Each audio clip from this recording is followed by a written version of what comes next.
Om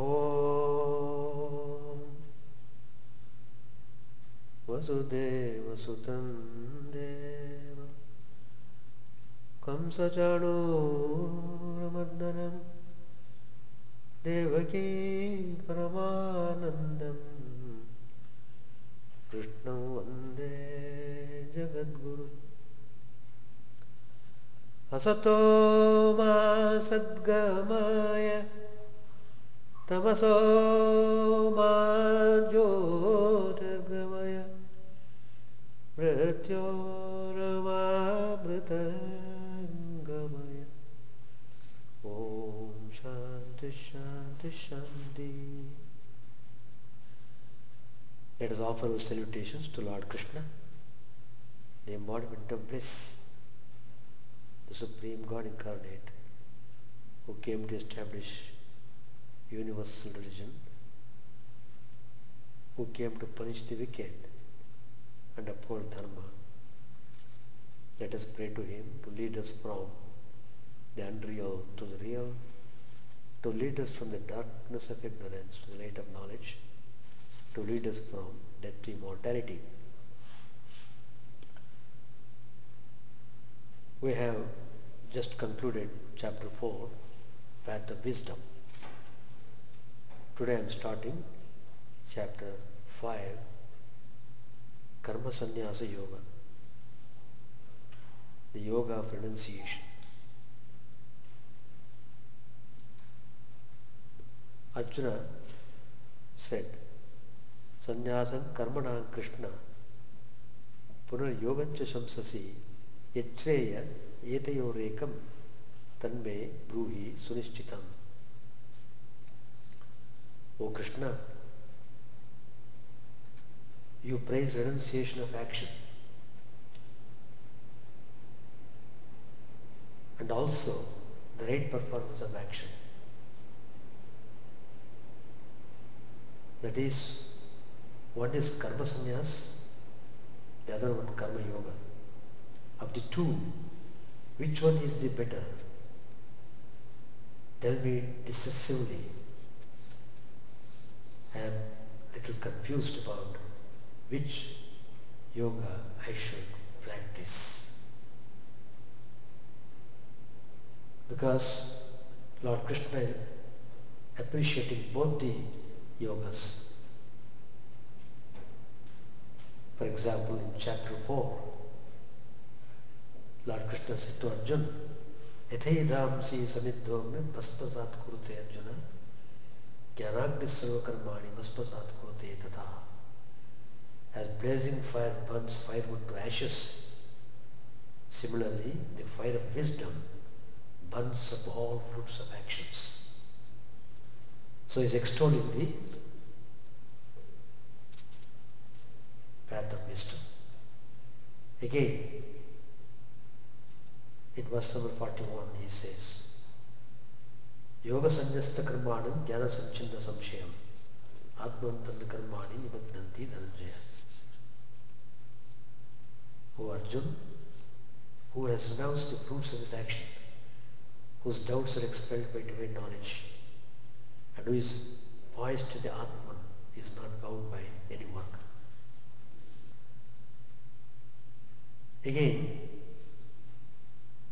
in chapter 4, verse number 42, Sri Krishna said to Arjuna, in this verse he tells Arjuna to take up karma yoga. Tasmad ajnana sambhutam hridstam jnanasinatmana chitvainam samshayam yogam atishthotishna bharata. Arjuna,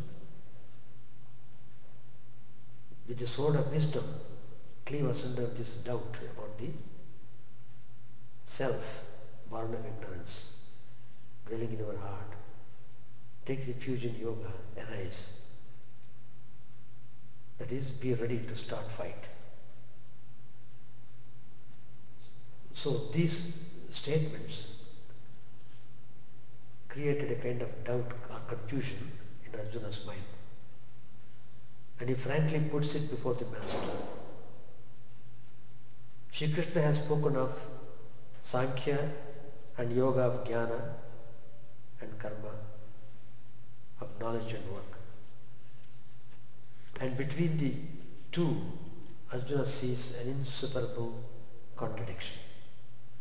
For the Sankhya doctrine, knowledge advocates renunciation of action, and the Yoga doctrine advocates right performance of action. Yet Sri Krishna says that both are good, that both the paths, jnana and karma, lead a person to the highest state. Now Arjuna is confused about which one should he choose. He wants definite guidance as what he should do. Should Arjuna renounce his karma as warrior and follow the line of sannyasa as taught by Sankhya? Or should he do his karma as a kshatriya and carry the fight to a finish as taught by yoga? Which of the two, renunciation and work, should Arjuna follow? Surely the belief among many traditional Hindus was that through sannyasa could one attain to liberation. If so, Arjuna's kshatriya work should stand in the way of his liberation. In which case, Arjuna is prepared to give up his work as a kshatriya and practice renunciation as a sannyasi. So he wants to know very definitely what he should do. It's a very important question, and Lord Krishna tells very decisively what should be done. Sri Bhagavan Vacha, Sri Krishna said, Sannyasa karma yogascha nishriyasa karavugho tayostu karma sannyasat karma yogo vishishyate. Sannyasa, that is renunciation of action, and karma yoga, that is unselfish performance of action, both lead to the highest bliss. But Krishna says further, of the two, the yoga of action is superior to the renunciation of action. So that awakened Arjuna's mind. Karma yoga and sannyasa are not contraries leading to different goals. But for Arjuna, karma yoga is easier and therefore better than sannyas. A true karma yogi is always a sannyasi, because he renounces actions mentally, though he is engaged in action outwardly. And the karma yogi is freed from bondage of birth and death easily, and he attains God quickly. He does it as an offering to God. He doesn't exert his doership, and he doesn't want to project his ego. Totally surrendering himself to the divine, he performs the action in a selfless way. That leads to the highest good. Whereas the path of knowledge is a rugged one for one who has not gone through the discipline of karma yoga. Therefore, be a karma yogi. The Lord does not, of course, mean that karma yoga is superior to the karma sannyasa. True karma sannyasa, that which is accompanied with knowledge, is a far higher path than karma yoga, though the latter is easier than and therefore preferable to that karma sannyasa which is unaccompanied with knowledge. To all, the wise as well as the ignorant, this yoga of action is indeed easy to practice, just as it is easier and safer for people to cross over water in a boat. So in comparison, the yoga of action by which the fruit of renunciation is acquired without effort is the easier. Now Sri Ramakrishna talks about this subject. He says in the Gospel, there are innumerable pathways leading to the ocean of immortality. The essential thing is to reach the ocean. It doesn't matter which path you follow. Imagine that there is a reservoir containing the elixir of immortality. You will be immortal if a few drops of the elixir somehow get into your mouth. You may get it into the reservoir either by jumping into it or by being pushed into it from behind or by slowly walking down the steps. The effect is one and the same. You will become immortal by tasting a drop of that elixir. Innumerable are the ways that lead to God. Let us not have any confusion or doubt about this point. Paths are many. There are the paths of jnana, of karma and of bhakti. What is most important, essential is sincerity. If you are sincere and honest in your effort, you will attain God in the end, whichever path you follow. Roughly speaking, there are three kinds of yoga: jnana yoga, karma yoga and bhakti yoga. These are the major yogas. The jnani seeks to realize Brahman. That is the jnana yoga. He discriminates saying, not this, not this. He discriminates saying Brahman is real and the universe is illusory. He discriminates between the real and the unreal. As he comes to the end of discrimination, he goes into samadhi and attains the knowledge of Brahman. But he is very definite about his analytical approach, and as and when he proceeds with this right way of discrimination, he reaches the goal. So, he uses his intellect effectively, and that is jnana yoga. Now coming to karma yoga, Sri Ramakrishna says, the aim of karma yoga is to fix one's mind on God. If a householder performs his duties in the world in a spirit of detachment, surrendering the results to God and with devotion to God in his heart, he too may be said to practice karma yoga. Further, if a person performs worship, japa and other forms of devotion, surrendering the results to God, he may be said to be practicing karma yoga. Attainment of God alone is the aim of karma yoga. Then what is bhakti yoga? It is to keep the mind on God by chanting His name and glories. For the Kali Yuga, the path of devotion is easiest. This is indeed the path for this age. To follow Jnana Yoga in this age is also very difficult. Why? Sri Ramakrishna explains that why it is difficult. First, a man's life depends entirely on food. Secondly, he has a short span of life. Thirdly, he can by no means get rid of body consciousness.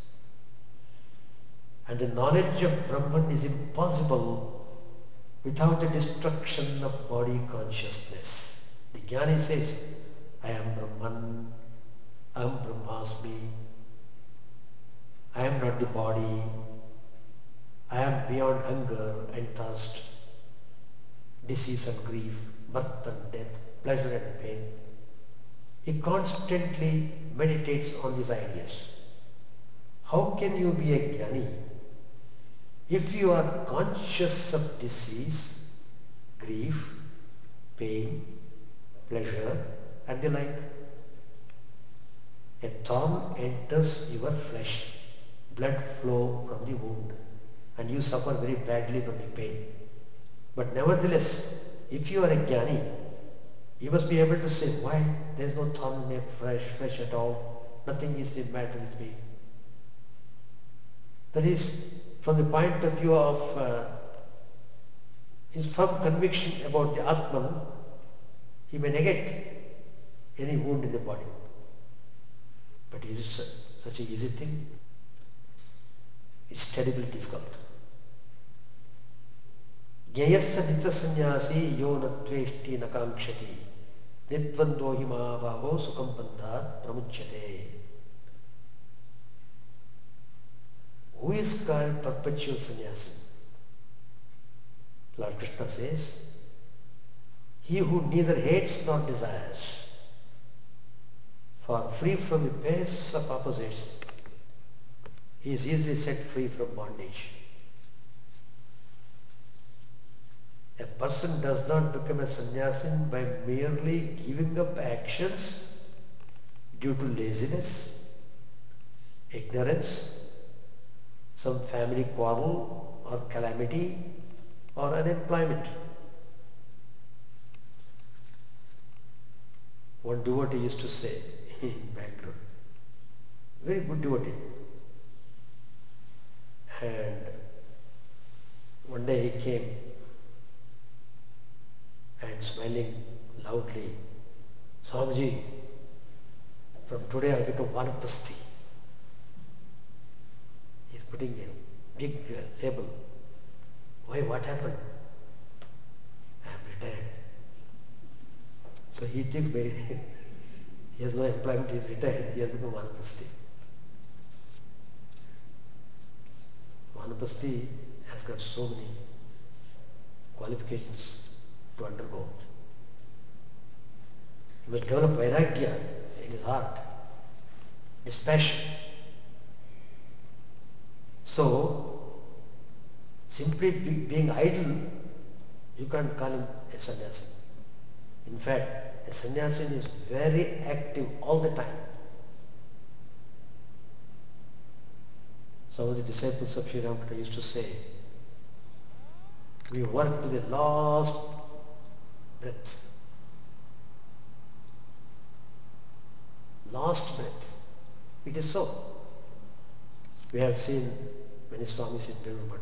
It's a great occasion for us because we all lived there 2 years in training center, serving the Swamis there, doing all the volunteer work. And there they would say, no rest for the monk. And the present Maharaj of the Ramakrishna order would keep on initiating people into spiritual life. Up to the last, anybody coming and asking for Diksha, immediately Swami would give. If you study Holy Mother life, you'll be thrilled. Even if mother is not keeping well, she would not say no if a person comes to seek spiritual instruction. So that is it. A true sannyasi is one who has neither attachment nor aversion to anything. They are the indications. You must go beyond likes and dislikes. You should not be bothered anymore by these likes and dislikes. They are the characteristics of the worldly person. Physical renunciation of objects is no renunciation at all. What is wanted is the renunciation of egoism and desires. That's why egoism is compared to cobra, most treacherous and poisonous one. That you have to be watchful. Little careless means you will be victim of egoism.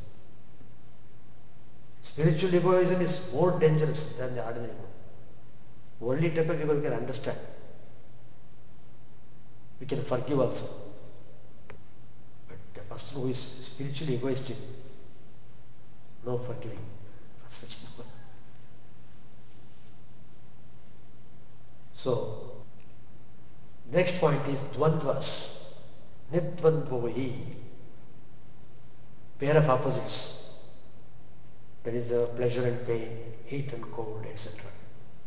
Attraction, repulsion, desire and aversion. These pairs of opposites are the great enemies of the man seeking spirituality. If you are going for spiritual life, first you must become aware of the enemies. Not simply, you will not have a cakewalk. The karma yogi subdues them both and acts for the sake of God, and so is freed from the bondage of karma. The karma yogi does actions seeking nothing in return. If it comes by itself, it is a different matter. But you are not seeking it. You are doing work for the love of God. And God knows how to give reward and when to give reward and how to make you happy, how to remove impurities. It all belongs to the realm of the divine. You don't have to interfere. You don't have to poke your nose there. Simply do the duties honestly, sincerely, as an offering to God. There the matter ends. God himself takes care of lifting you up. He lifts you up like anything. See the story of Dhruva, young boy who did tapas, who was pushed out of the lap of his father because of his stepmother. Just he meditated upon the divine, got the realization, and Narayana himself put him in the highest position one can ever think of. You can even see the Dhruva star in the sky, permanent. And Narayana tells him, now you don't have to worry at all because your whole mind is filled with my consciousness. You are totally chanting my name. So I am completely dwelling in your heart and manifesting your activities. You don't have to worry at all. That your little self is merged into the Paramatma. And Dhruva accepts it. That's the way. The perpetual sannyasi is he who neither longs for a thing nor is averse to its opposite. He lacks both aversion and desire, both lust and hatred. He is not worried about anything. His whole mind is firmly fixed on his true self. And he is totally satisfied in the bliss he is experiencing by focusing his mind on his true self. Such a person soon shakes his bondage, the chains of his delusion. He is like Socrates living in the world, yet detached from the world.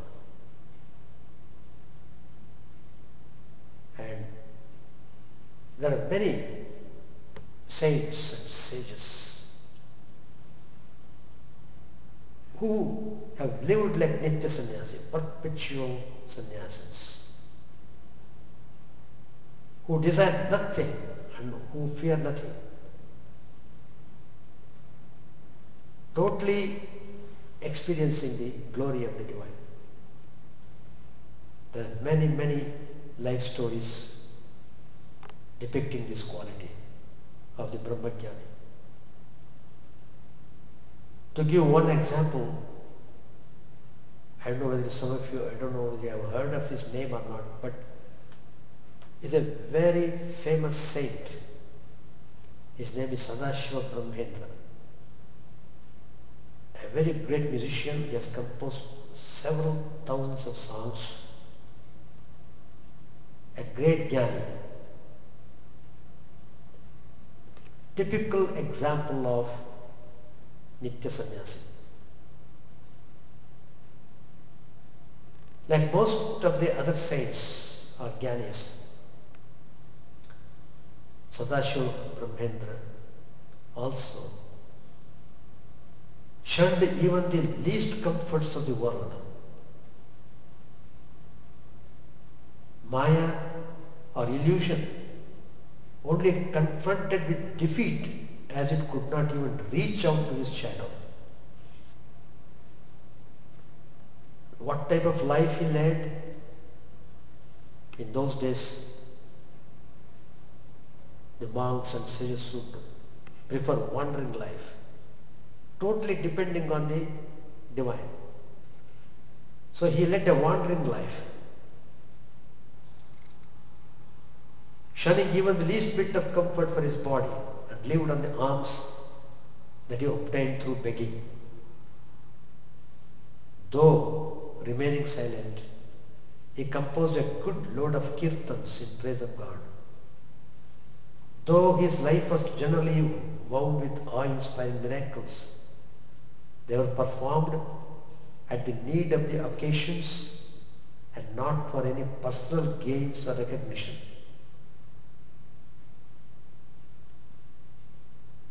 He acted in such a way that could help the person who needed that help. So his motive was to help the person, not to get recognition and to be declared as oh, he is a holy man. No, that is not the intention. Divine Providence always intervened on occasions when he was about to be inflicted with any danger by ignorant people who mistook him for his saintly strangeness. Such saints were totally cut off from the world and were established in reality, that their mannerisms seemed queer to ignorant worldly folks.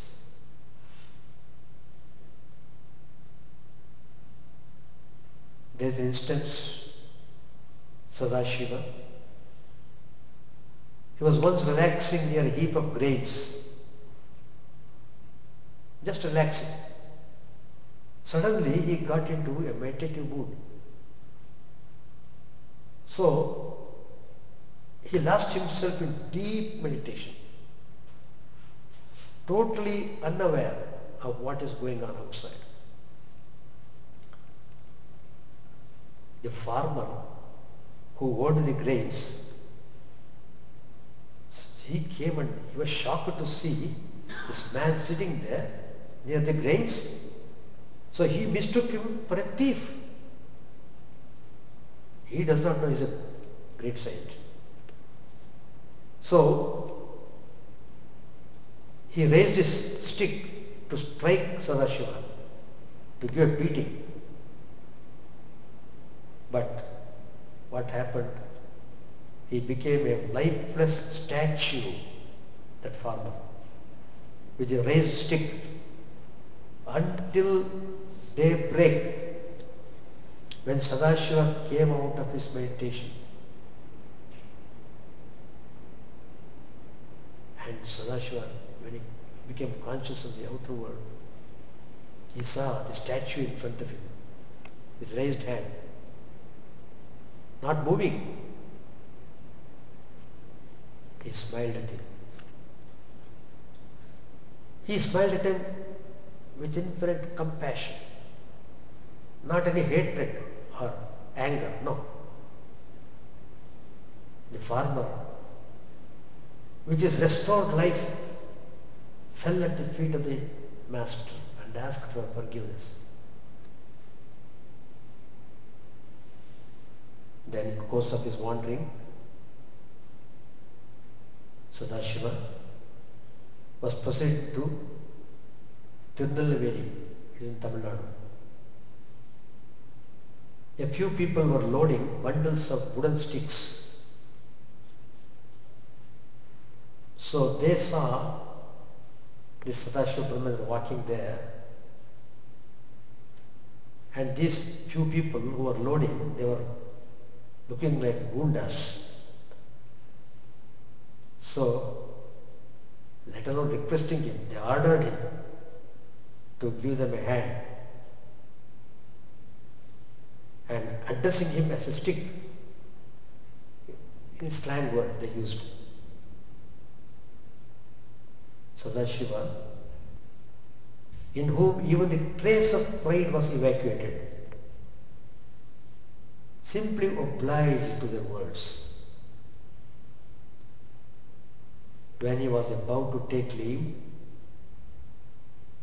those people again addressed him as log of wood. A kind of abuse. Teasing, I should say, teasing. Do you know what happened? This resulted in the burning of the logs, which were all loaded. And all of them were severely shocked and put to shame. It's a life story, Sadashiva Brahma. It's a life story. It's not a Puranic story. On another occasion, there are many Sadashiva Brahmananda songs of music are available. In fact, we also sing one or two songs here. And in the classical music style, they have got these poems for syllabus. On another occasion, a Pandit ridiculed him of his silence as a pretext for not knowledgeable enough, and that he was enacting a drama. The Pandits, generally they are arty people because of scholarship. That only shows they don't have any spirituality there. The silent Sadashiva just walked up to an illiterate Vashraman and inscribed some words on his tongue. Immediately, that Vashraman began to recite the Vedic mantras, illustrating and arguing the lifestyle of a jnani.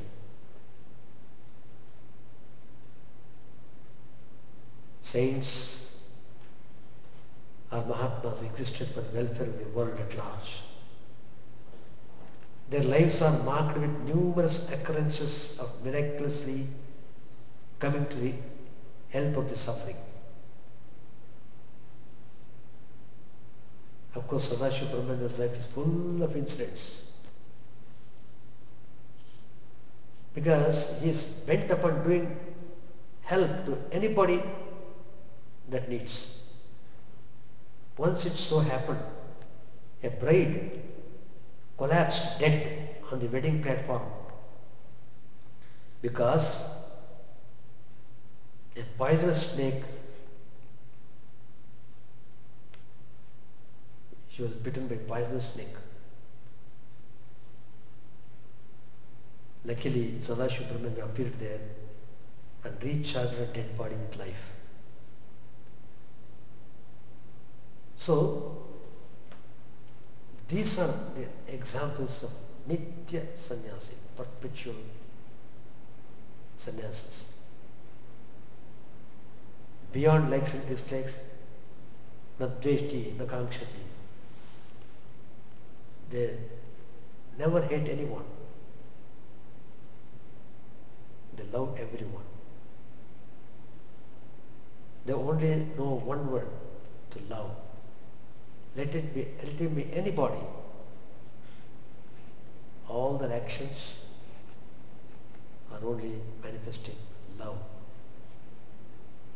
So, that's the main purpose of this verse which Lord Krishna has said. Geya sa nitya sannyasi yo na dveshti na kankshati nidvando yamabhavo sukham bandat pramuchyate. So he is not bothered by any pace of opposites, heat or cold. In fact, once on my pilgrimage to Kedar Badri, I visited Badri. There, one of the guides, he took us to a place where a Swami is meditating there all the time. He would not get up even for food. So we went and saw no cloth on the body, complete naked. Not that in summertime people can live naked. No, all this is all the time. Summer, winter, any season. Not only that, he does not get up from that seat. A huge rock. Under the rock, some space is there, he is sitting there. Even if you come one side, you can't see him unless you bend your head and see. You can't see him. I saw that Swamiji. And how does he maintain his body? He is not worried. People come, people have got some belief. Oh, this sadhu is staying here. It gives us, it's a great privilege for us to serve him. So people come and feed him with banana and fruits, etc. When somebody comes and feeds him, he opens his mouth. He doesn't speak, always he will close his eyes. I could not believe, but I saw that. So exactly he resembles this shloka. Exactly. Nidvando hi, beyond pace of opposites. He is prepared to give up the body. He is not worried about maintaining his body. Because his mind is focused on his own divine true self. So what is to worry? And not only that, it's not easy to reach that person also. We have to go round and round to reach that rock, to go to that rock. Anyway, there are saints like that doing meditation in the caves and remote places. So like that it is. But ordinarily, unless we follow certain disciplines, you can't simply renounce and declare himself as a sannyasi. But if you are very determined to follow discipline, with strong faith, then only we can pursue the path of renunciation. Otherwise, path of karma, selfless activity, leads to the same goal as a man of renunciation reaches. Same goal, absolutely same. So by doing circus activity, you become pure. The pure mind is able to grasp the glory of the divine. So here, he tells Arjuna, your immediate duty is to fight. You have to do it. You have to create good samskaras by performing duties properly. You can't abandon your duty and take up some other thing to do. No. Finish this work properly as a dedication, then you will reach the goal. That's the way Sri Krishna teaches. So people don't have to worry. Oh, we are householders, we can't do anything. Don't grumble that way. There are many householder saints who have reached the goal. Tukaram, Tulsidas, they are all householders. But there is a way of living the life. How you direct your mind, your senses, how you control your mind, how you organize your thoughts, that's important. So, but thinking of God is very important. There are people who take initiation, but they won't do japata. No, that's not good. So, understand the importance of spirituality and practice it sincerely. Let us continue next Tuesday. We are celebrating the completion of 1 year of Sri Ramakrishna Universal Temple. In the month of September, coming September, we complete 1 year. So, anniversary, first anniversary of Sri Ramakrishna Universal Temple, we invited Swami Gautamanandaji from Madras. He has agreed to come. He has already sent his itinerary, and we are very happy to have him here. And Friday he will take a class, and Saturday whole day to be retreat. Sunday there will be worship of Ramakrishna and opening of our library, Sri Ramakrishna Universal Temple Library. So try to bring your friends and make the program a grand success. Om Saranavadu Saranavunaktu Sahaviryam Karavavai Tejasvinavaditavastuma Vidvishavai. Om Shanti Shanti Shanti Hari Om Tat Sat. May the Lord protect us, may He nourish us, may our knowledge be fruitful and enlightened, may we not hate each other. Peace, peace, peace be unto all.